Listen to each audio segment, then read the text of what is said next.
Imagine this. You are standing at the edge of a vast ocean under a night sky dripping with stars. There is no wind, no sound, no movement, just the echo of your breath and the strange hum of being. Suddenly, the tide whispers something you've never truly heard before, not with your ears, but with the space behind your thoughts. A voice that isn't a voice says, "You were never the body." And in that moment, the illusion fractures, not dramatically, not with thunder or lightning, but softly, like the final thread of a dream unraveling in the morning light. This is not merely a poetic gesture or a New Age slogan. It is the edge of a truth so vast it doesn't fit within the language we've been taught. And yet, it is not far away. It is closer than the skin, deeper than the bones, lighter than breath. You have always suspected it. Every time you looked in the mirror and couldn't quite connect with the face staring back. Every time you've tried to explain a feeling that had no name. Every time you've thought, there must be more than this. That suspicion was not confusion. It was your frequency tapping on the inside of your cage. We are conditioned from birth to believe we are the body.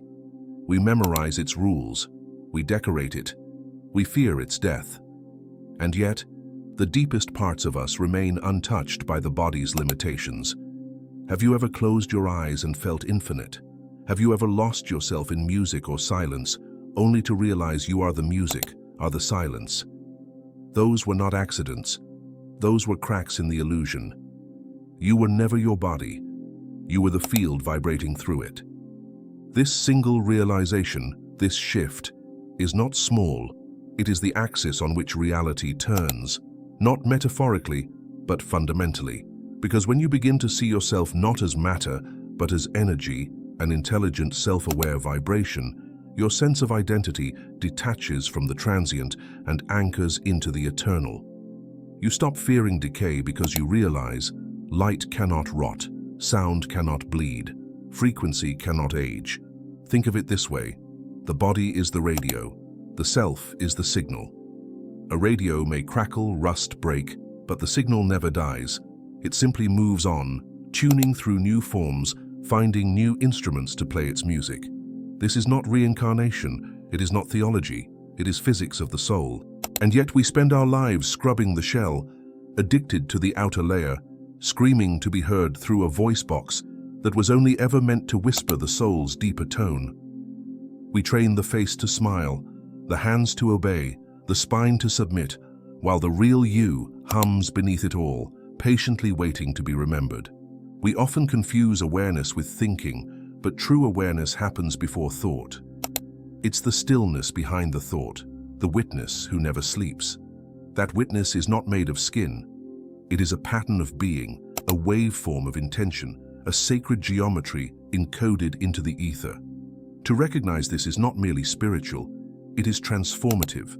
Because once you know you are the frequency, every limitation of the body becomes optional. Why do some people feel caged even in luxury, while others find bliss in silence and space? It's not circumstance, it's frequency awareness. Some have remembered who they are beneath the conditioning, and when you remember, you no longer chase validation. You don't collapse at the fear of aging or illness. You begin to tune yourself, not based on appearances or achievements, but based on harmony. This shift, this remembering, is not an idea to entertain, but a perception to embody. And once it clicks, it can never be unseen. You realize that pain was feedback, not punishment. That anxiety was distortion, not destiny. That healing was not fixing the body, but retuning the signal. You are not trying to become light. You are recognizing you already are. So what happens when this one shift truly lands? What happens when you stop saying my body and start saying this body? What happens when you stop identifying with the meat and start aligning with the music? That's the path we're about to walk together. This one shift reveals you were never the body. You were the frequency all along. If you've made it this far, then some part of you already knows, intuitively, unmistakably, that there is more to your existence than what the mirror offers. The body, magnificent as it is a temporary cloak. A suit stitched by stardust, yes, but still just a suit. What moves within it, behind it, around it, that is the real you. That is frequency, consciousness, vibration, soul, essence. It goes by many names, but at its heart, it is a signal pulsing through the cosmic field. And this signal is not produced by the body, it animates the body. This is the first great inversion we must recognize. The body is not the source of awareness. The body is a receiver. You do not think because of your brain. Your brain is the tuner. Your thoughts are frequencies being caught, decoded, and retranslated into language and movement. You are not housed in the brain. You are broadcasting through it. When people say, raise your frequency, they are not asking you to become something different. They are asking you to remove the interference, fear, guilt, distraction that muffles your natural resonance. Every human being emits a signature frequency, and that frequency determines the version of reality they are tuned into. Just like a radio station, tuned to 98.7, you hear one song. Tuned to 103.5, you hear another. Reality is not fixed, it is layered, and what you perceive, what you believe, what you experience, is dictated by the frequency you embody. Let's break this down in spiritual and scientific terms. Both are needed to fully grasp the scope. In ancient traditions, energy was the substratum of all things. The Vedas spoke of prana, Taoists spoke of chi, mystics spoke of divine light. Today, physicists speak of unified fields and quantum wave functions. The terminology changes, but the core remains. Everything is energy, and energy vibrates. And vibration is not chaotic.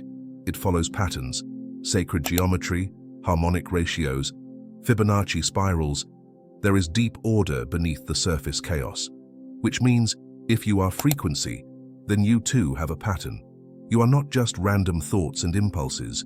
You are an encoded rhythm, a mathematical poetry moving through form. Your body may be flesh, but your identity is a waveform, sculpted by your intentions, your beliefs, your awareness. Carl Jung once said, "Until you make the unconscious conscious, it will direct your life and you will call it fate." But what is the unconscious? It is the part of the signal we've forgotten how to hear. It's the static around the frequency, the interference we inherited through trauma, conditioning, and repetition. The journey of awakening, then, is not about adding more knowledge. It's about subtracting the noise. The ego, the false self, anchors itself to the body. It tells you that your worth is measured in appearance, in productivity, in status. It tricks you into believing that control equals safety. But the frequency knows otherwise. It does not control, it harmonizes. It does not strive, it flows. The ego clings to permanence. The frequency embraces impermanence and rides the wave. And what of suffering? In the context of this shift, suffering is not punishment, it is dissonance. It is the soul signal colliding with an environment, a thought pattern, a belief that is out of tune. Pain is not the enemy. Pain is the echo of misalignment. Once you see it this way, healing becomes less about fixing and more about remembering, less about chasing wellness and more about returning to resonance. When you believe you are the body, you fear its end. When you know you are the frequency, you recognize that death is only a detuning, a shifting of instruments. The song continues, even if the current radio breaks, and this is where faith becomes real, not blind faith, but embodied faith. The kind of trust that arises when your entire being begins to vibrate with the truth. I am more than this form. I am the signal that sings through it. There's a reason why ancient mystery schools demanded silence, fasting, and contemplation. These weren't rituals for control, they were methods for clearing the static. To hear the signal, the body must be quieted, the mind stilled. Only then can the frequency rise. Only then can you remember not just intellectually, but viscerally, that you were never the body. You were never the name. You are the tone, the current, the light refracted through form. Once this core idea is grasped, not just conceptually but experientially, life becomes a different game. You stop trying to win at survival and start learning how to tune your experience. You move from reacting to co-creating. You step out of fear and into alignment. And in that shift, reality itself begins to bend, not because you're manipulating it, but because you've finally stepped into your rightful frequency. Imagine a vast cathedral carved not from stone, but from pure light. It exists outside of time, echoing with tones too ancient for language and too sacred for measurement. Each soul is born as a single note in that great cosmic symphony, a unique harmonic that cannot be duplicated, only remembered. And yet, when that soul descends into physical form, it passes through layers of distortion, like light through a cracked prism, forgetting that it was once part of the divine chorus. What remains is the illusion of separation, the illusion of flesh, the illusion of being only human. There is a story told in many traditions of a being of light who chose to incarnate, to walk among matter. Before its descent, it sang with the stars and danced through nebulae, free and whole. But as it approached Earth's atmosphere, it agreed to drink from the river of forgetting. Upon waking in a human body, it gasped for air, cried out, and forgot its origin. For years it identified with its name, its face, its fears. It chased approval, gathered achievements, tried to be someone, and all the while, deep beneath its skin, a frequency trembled, whispering, waiting. One day, standing at the edge of exhaustion and meaninglessness, the being sat still. It had chased everything and still felt hollow. And in that stillness, it heard something strange. A hum, a resonance, not from outside, but within. It began to remember, not details, but tones, not facts, but knowing. It remembered it was not the story it told itself, but the presence that had watched the story unfold. It was not the mask, but the silent gaze behind the eyes. This is the great remembering, not a lesson taught, but a truth awakened. The myth of Narcissus from Greek lore offers a cryptic clue to this shift. Narcissus, captivated by his own reflection in a pool, fell in love with his appearance and lost his life to the illusion.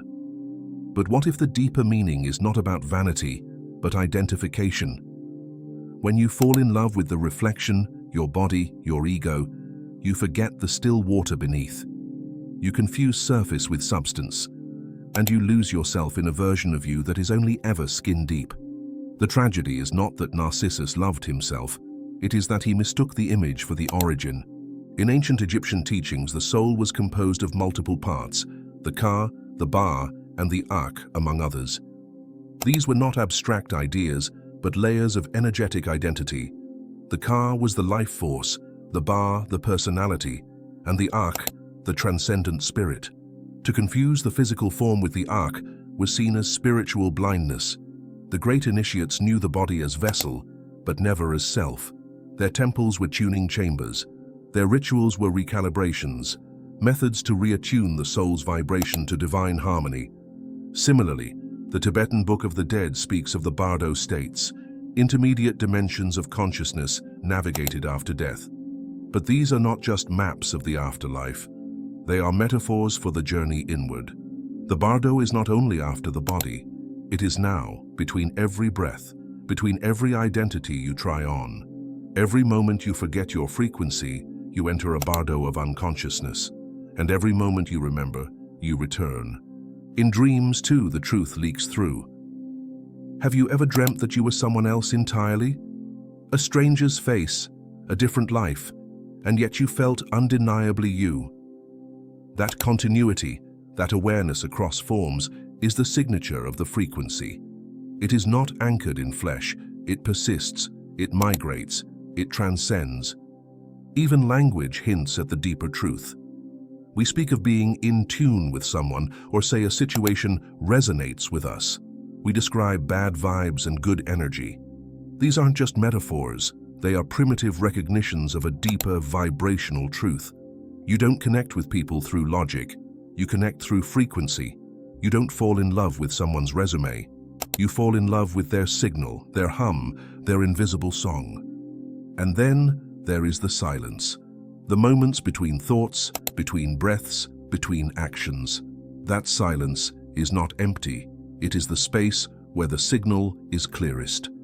In deep meditation, people report feeling weightless or boundless. That is not imagination.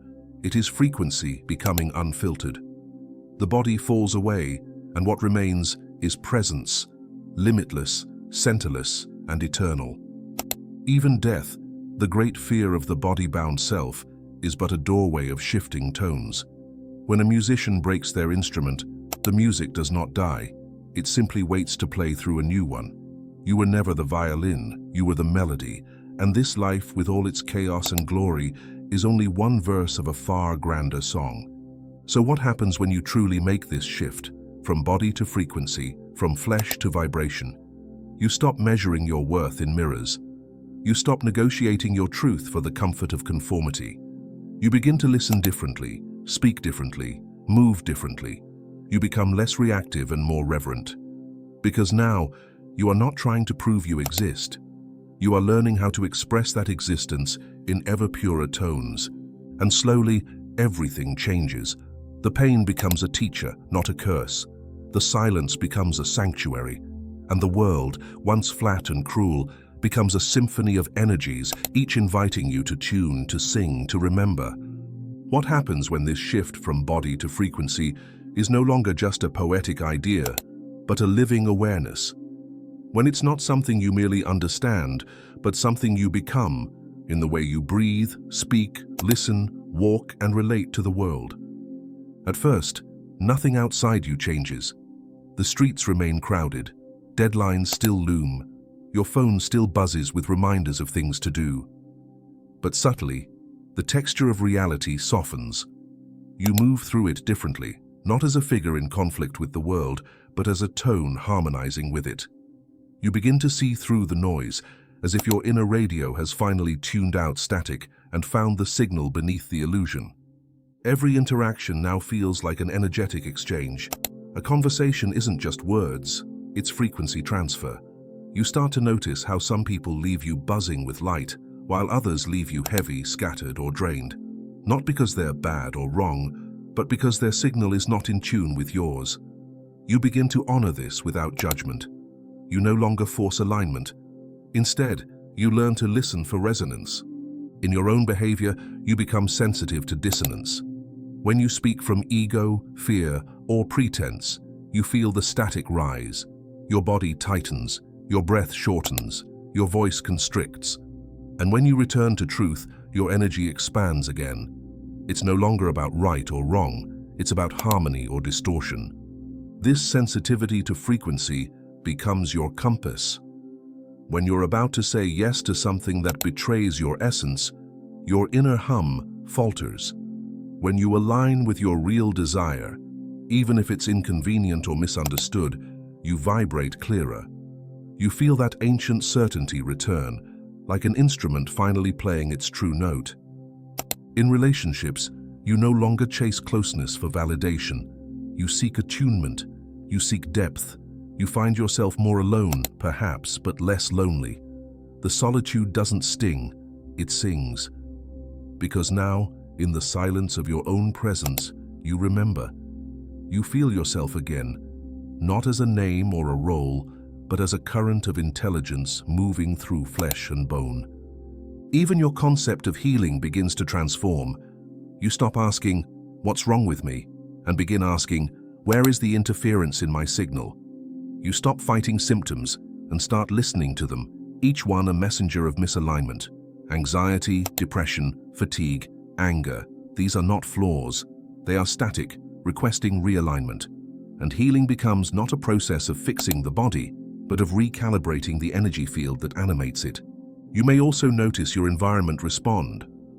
Suddenly, the spaces you occupy feel louder or quieter than they did before, not in sound, but in presence. Rooms pulse with memory. Objects carry weight. Cities hum with 1,000 competing frequencies. And nature becomes your sanctuary. In the stillness of trees, in the whisper of wind, you hear clarity again. Nature does not perform, it resonates. Work changes too. Purpose becomes less about productivity and more about expression. You no longer ask, "How do I win?" You ask, "What is mine to contribute? What frequency wants to move through me today?" Success becomes less a trophy and more a tuning. You sense when your energy is in the right place, not because of applause, but because of peace. Time begins to warp. When you are in tune, hours feel like moments. When you are misaligned, even minutes stretch into heaviness. You start to notice this shift, and you correct it, not with willpower, but with awareness. A deep breath, a pause, a return. Because now you know, your attention is the conductor, and your frequency follows its lead. And when life gets hard, and it still does, you meet pain with presence. You no longer fear suffering as punishment. You recognize it as distortion, something old within you that no longer resonates with who you're becoming. Instead of suppressing it, you let it speak. You listen. You breathe into it. You let your energy field metabolize the wound into wisdom. You begin to see that even the most difficult moments are invitations to fine-tune your signal, to strip away another illusion, to hum closer to the divine note you've always been. This shift even redefines spirituality. You no longer chase enlightenment as a destination. You stop seeking ascension as an escape from reality. Instead, you anchor divinity into reality. You realize you are not meant to escape the body, but to transmit through it more clearly. The sacred is not somewhere else. It is in your voice when it vibrates truth. It is in your eyes when they shine with understanding. It is in your hands when they create from love. And perhaps most beautifully, you lose interest in convincing others. You don't preach, you radiate. You don't demand change, you embody alignment. People feel something different in your presence. They can't explain it, but they notice. They feel safer or more awake. They begin to ask you different questions. Not, "What should I do?" but, "Why do I feel calm around you?" And your answer is no longer a doctrine, but a tone. Because once you know you are not the body, you are the frequency, all of life becomes a dance of attunement. You listen, you align, you express, you refine, and in this sacred rhythm, the illusion of separation fades. You realize that every soul, no matter how lost, is simply playing through distortion, that no one is broken, only out of tune. And suddenly, love becomes easy again. What if the most powerful transformation in your life required no dramatic event, no external change, no heroic effort, but simply one internal recognition? You are not the body, you are the frequency animating it. Let that land for a moment, not as a concept, but as a realization, because once it does, everything begins to shimmer with a new kind of clarity. The body is no longer a burden or a badge of identity, but an instrument, and you are the current that flows through it, shaping it from the inside out. In the stillness of this awareness, there is no more need to perform. You do not need to be louder to be heard. You do not need to move faster to arrive. You only need to resonate, and the world begins to harmonize around you. The people who are meant for you feel you without needing explanation. The paths that align with your purpose light up without needing to be forced. The old patterns that once gripped you fall away, not because you defeated them, but because you stopped vibrating at their level. This is not magic. This is not wishful thinking. This is the architecture of reality revealing itself through your own being. When you raise your frequency, you do not escape the world. You reprogram your relationship to it. Fear becomes a signal, not a sentence. Anger becomes a call to realign, not a flaw. Even grief begins to transform, not into joy, but into sacred presence. It softens and sings and becomes part of your resonance too. The illusion that you are only a body is deeply embedded. It is the root of almost all suffering. It is why we fear death. It is why we compare. It is why we feel separate, not just from others, but from our own soul. But once you awaken to the truth that you are frequency, energy, intelligence, consciousness moving through form, you realize death cannot touch what was never flesh. Comparison dissolves when there is nothing outside of you to become. Separation vanishes when you see the same current running through everyone. This shift is not the end of pain, but it is the end of confusion about who suffers. You realize the body experiences, but the frequency observes. The body reacts, but the frequency remembers. The body ages, but the frequency evolves. So how do you live after a realization like this? You begin by listening more deeply. You listen not just with your ears, but with your energy. You notice the signals you've been ignoring, the tightness in your chest when something isn't true for you, the lightness in your belly when something is. You begin to make choices not from obligation, but from resonance. You ask again and again, does this raise my frequency or lower it? And slowly, the noise of the world loses its power to distract you. You become less reactive, more intentional, not rigid, responsive, not distant, present. You realize you no longer need to fix everything. You only need to tune. Life is a field of frequencies. Every thought you think, every word you speak, every intention you carry, it all broadcasts. And so you become a broadcaster of alignment, a vessel of coherence, a mirror through which others begin to remember their own signal. This is the quiet revolution. It doesn't come with thunder. It comes with tone. It doesn't demand attention. It emits presence. And it is perhaps the most courageous act you will ever commit. To remember that you are not here to fit in, but to resonate out.